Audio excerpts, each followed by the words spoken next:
Baada ya mahakama kutoa uamuzi huo mdogo, shauri lilikuwa linaendelea.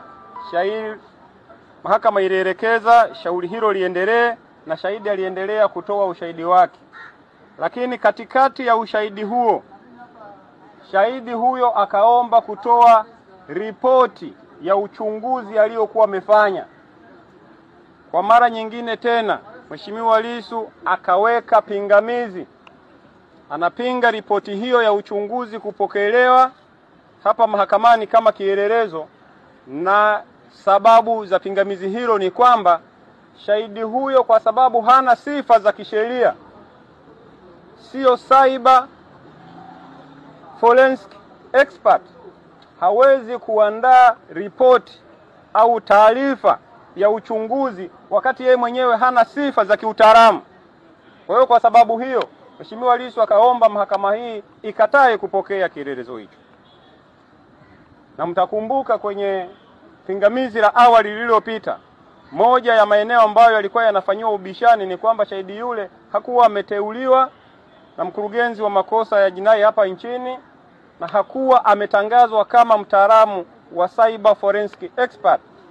Kwa hiyo hakuwa mtaalamu. Sasa leo anataka kutoa ripoti.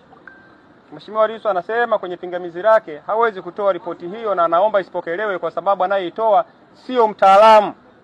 Kwa sababu sio mtaalamu, hana huo uhalali tena wa kutoa ripoti hiyo. Hiyo ni hoja yake ya kwanza. Lakini hata kama angekuwa na uwezo huo kisheria, shahidi aliomba kutoa kitu kinaitwa ripoti ya uchunguzi. Kifungu cha 220 kifungu kidogo cha kwanza kinataka kitolewe kitu kinaitwa certificate na sio ripoti. Na certificate yenyewe iko pia kwa mujibu wa sheria, imewekwa kwenye jedwali la 3 la sheria ya mwenendo wa makosa ya jinai. Kwa Mheshimiwa Lissu ilikuwa ni hoja yake kwamba shahidi anataka kuleta ripoti badala ya kutoa certificate.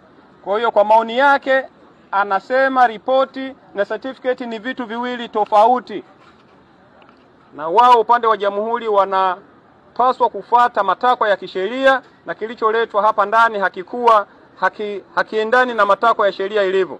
Kwa hiyo anaiomba mahakama hii ikatae kupokea ripoti hiyo tena kwa sababu hizo mbili nilizozisema.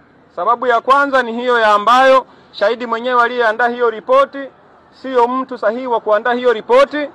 Sababu ya pili, hata kama angekuwa ni yeye alipaswa kuleta certificate, lakini alicholeta ni ripoti badala ya certificate.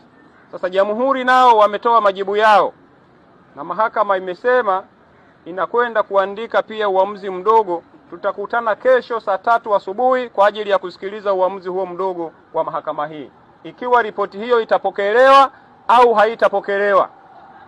Kwa Watanzania tunaopenda haki, wananchi, wazenu ni muhimu, na tunaamini kwamba mahakama itatenda haki kwa sababu imejipambanua, na mahakama inaonekana, na kujipambanua kwake kunaonekana kupitia uamuzi wake, sababu zake za maamuzi inayofanya.